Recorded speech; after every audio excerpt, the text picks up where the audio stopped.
cómo manejar, y nos vamos a referir a algunos puntos que me parecen muy relevantes. Como dije anteriormente, no tengo conflictos de intereses.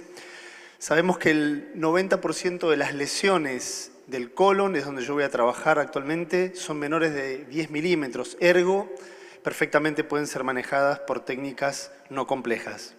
Y que el 10% de las lesiones debemos considerar la localización, el pit pattern y algunas comorbilidades asociadas. Y que las complicaciones más frecuentes asociadas a procedimientos endoscópicos complejos están asociadas a sangrado, perforación y a recurrencia local. Bien, entonces me parece que el dato más relevante que tenemos que considerar siempre que nos enfrentamos con una lesión es la prevención como el mejor manejo de la complicación. Y sobre este punto me quiero detener considerando que estamos en el auge del tercer espacio y de las técnicas innovadoras, porque creo que lo importante es saber y estratificar a nuestros pacientes.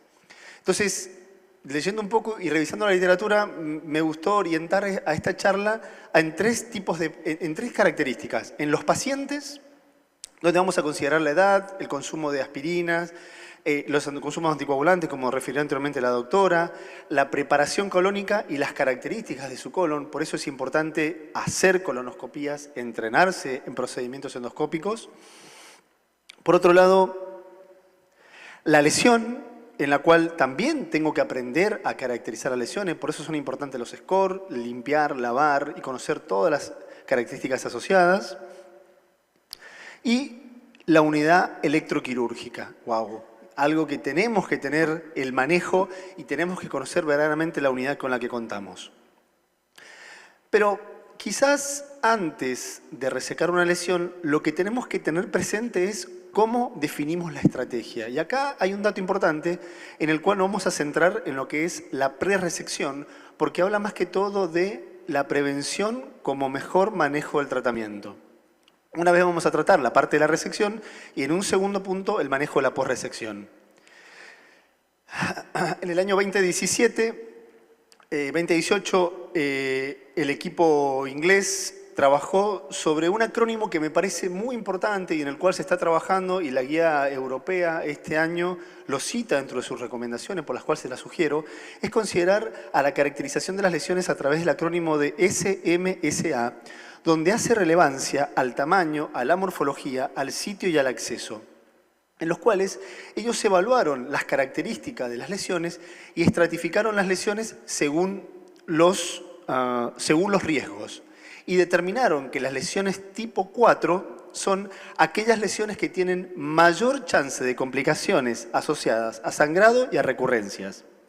Esta sumatoria se logra, como vieron anteriormente en el slide anterior, sumando y llegando a lograr ver dónde está parado el paciente. Como ven, en el SM2 habitualmente las lesiones son resecadas en un tiempo promedio de un 15 a 20 minutos y esta habla del nivel de expertise a nivel mediano, o sea, médicos en formación o médicos junior que quieren sacar lesiones, en las cuales habitualmente se localizan en el colon izquierdo, no son mayores a 2 centímetros y donde las recurrencias y el sangrado es, la verdad, que llamativamente bajo. Ahora, en las lesiones con SSM4 son lesiones que tienen hasta una recurrencia del 23%, habitualmente se localizan en el colon derecho y son lesiones que en manos expertas llegan hasta 30 minutos de duración en la resección. Y esto me pareció muy importante porque a la hora de decir si esta lesión yo estoy capacitado para hacerlo o no, este score es un score bastante interesante que me dice verdaderamente si este paciente lo tengo que hacer a la mañana, en la última jornada de la tarde, si lo hago un sábado o si lo hace mi staff o si lo hago yo que soy junior. Y lo que encontraron, y salió una publicación muy interesante en el 2019 en la guía canadiense, que además de aplicar los criterios de SMSA, le agregaron el signo más, donde agrega que las lesiones de válvula ileocecal, las lesiones de orificio apendicular, del margen anal e intradiverticulares ya de base son consideradas lesiones de alto riesgo de complicaciones, basadas en sangrado, recurrencia o perforación.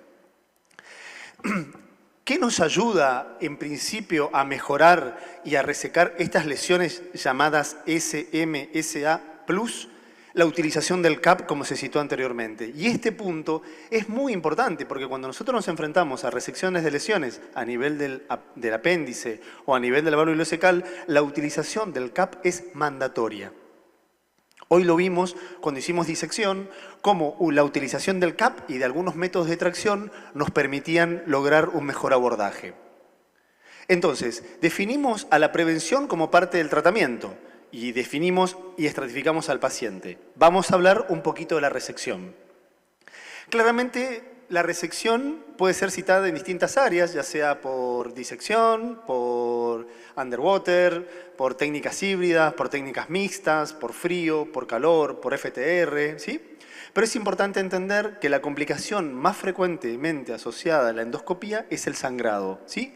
Y en las cuales los factores de riesgo asociado están descritos por el tamaño de la lesión, la localización en el colon derecho, y este es un punto muy importante, en el cual ahora vamos a repasar un poquito, el uso de anticoagulantes y la edad mayor a 75 años. Cuando uno define el sangrado, uno dice, ok, hice la resección, me quedo, no me quedo, observo. Bueno, lo que sabemos habitualmente es que el sangrado inmediato es aquel que está hasta los 60 segundos de resecada la pieza, obviamente entendiendo y manejando bien la unidad electroquirúrgica. El sangrado precoz es ese al que aparece 24 horas posteriores y el sangrado significativo es aquel que descompensa al paciente y que lo trae nuevamente a la consulta.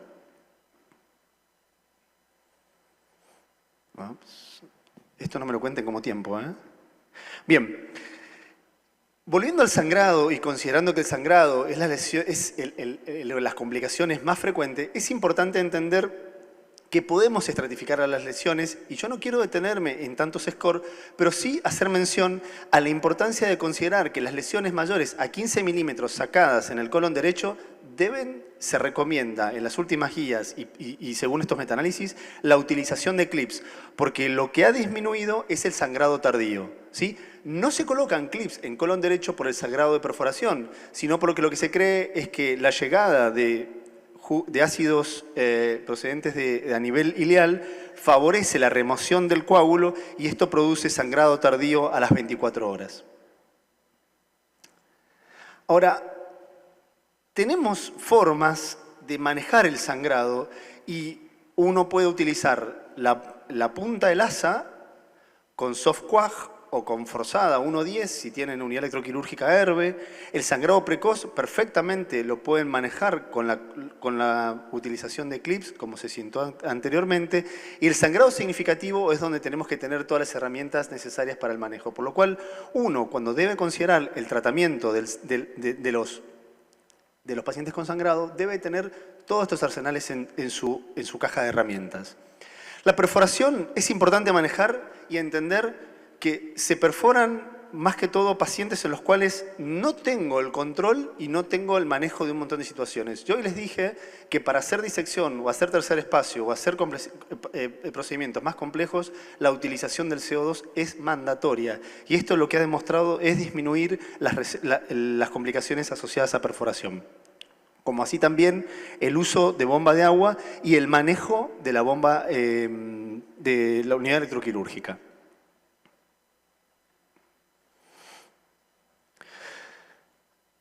Cuando uno realiza resecciones en frío o en calor, es importante el manejo y considerar que las perforaciones, ya sea la utilidad basada con asa fría o asa caliente, dependiendo el posicionamiento, la localización y cómo uno enlaza la lesión, es que favorece o no al daño térmico asociado. Por eso es importante considerar el uso de bomba de agua en lo que son lesiones asociadas a resecciones en frío, porque ahí lo que nosotros podemos ver es el signo del cojín, que es luego de resecar la lesión, aplicar agua sobre la lesión para permitir la exposición de la submucosa y observar si verdaderamente hemos realizado algún tipo de perforación de las cuales están descritas y existen. Y yo tengo una. O sea que esto verdaderamente nos ayuda a evitar mayores complicaciones. ¿Qué es importante en el manejo de la perforación? Claramente el manejo del clip y entender qué clip tenemos. Todos saben los clips que tenemos, saben cuánto es la apertura que tienen, cuántas veces se abre y se cierra, cuánto mide el vástago, cuánto es la rotación que tiene. Bueno, es importante entender que Lo que más habitualmente se perfora son los traumas cerrados, o sea, perforaciones asociadas a colonoscopías diagnósticas, ¿no? Pacientes diverticulares que no puedes avanzar y que verdaderamente el colon se te perfora. Que después aparecen las complicaciones asociadas a las lesiones, pero vimos que menos del 10% de las lesiones son las que sacamos por mucosectomías. O sea que si tenemos que hacer el análisis, claramente sabemos que los traumas cerrados son las lesiones que habitualmente más se complican. Por lo cual es muy importante que manejemos y aprendamos el manejo de lo que son los clips. Por lo cual,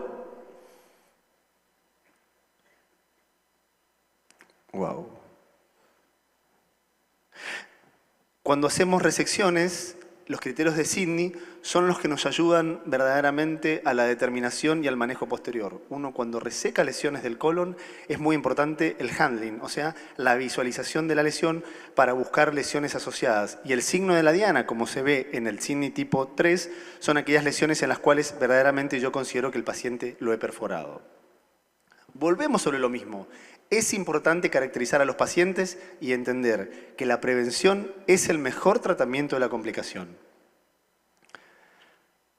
¿Qué mecanismos debemos considerar también en los pacientes? La pobre preparación colónica. No se sugiere la realización de colonoscopías o de resecciones colónicas en los pacientes que estén pobremente preparados. Conocer y el manejo de la técnica colónica, y tenemos que conocer técnicas en el manejo de resecciones colónicas para ofrecer al paciente los mejores tipos de tratamiento. Es así que el cierre de las mismas nos ayuda a entender y al manejo complementario de las distintas estrategias que tenemos, como por ejemplo el loop and clip, la endosutura, los clips o los over the scope, como se citó anteriormente. Como dije anteriormente, el manejo del clips y todas sus posiciones con sus localizaciones, conocer anchos, aperturas, alturas del vástago.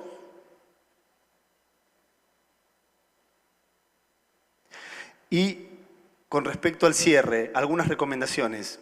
Mantener siempre el campo limpio, considerar siempre los cierres que sean longitudinales y el primer clip es el clip más importante. No colocarlo sobre el área o sobre el defecto mucoso, sino lo que se sugiere hacer es un labio en cierre, lo que se llama tipo zipper, y lo que uno va haciendo son pequeños labios para ir cerrar los defectos y utilizar la cantidad de clips que necesiten, como por ejemplo el doctor citó que usó 12 clips para una disección submucosa. El manejo del neumoperitoneo es otra de las complicaciones que habitualmente tenemos que tener presente, los que habitualmente realizamos procedimientos un poquito más complejos. Y como siempre, evitar el pánico, mantener la calma, dar aviso a su equipo que estoy en una complicación, mantener el endoscopio cerca del sitio de la complicación, y eso es importante, evitar empujar el clip contra la pared, sino favorecer que el colon esté suelto para lograr un mejor afrontamiento de las lesiones, y el manejo del neumoperitoneo es parte del manejo de las complicaciones que tenemos que tener presente. En el espectro de las complicaciones, la perforación, el neumoperitoneo, el sangrado y el síndrome de popolipectomía son cosas y herramientas que tenemos que aprender a manejar. Los avances recientes, como el Piorestat, el manejo de la endosutura, el X-Trax de Boston, los que pudimos utilizar, creo, como una herramienta también de bipolar para el manejo de complicaciones, son herramientas que están apareciendo que nos ayudan a prevenir lesiones de los pacientes. Y quien se atreva a enseñar nunca dejará de aprender, así que muchas gracias a todos y valoro a todos por estar acá sentados escuchando, porque si enseñamos podemos seguir aprendiendo. Muchas gracias a todos.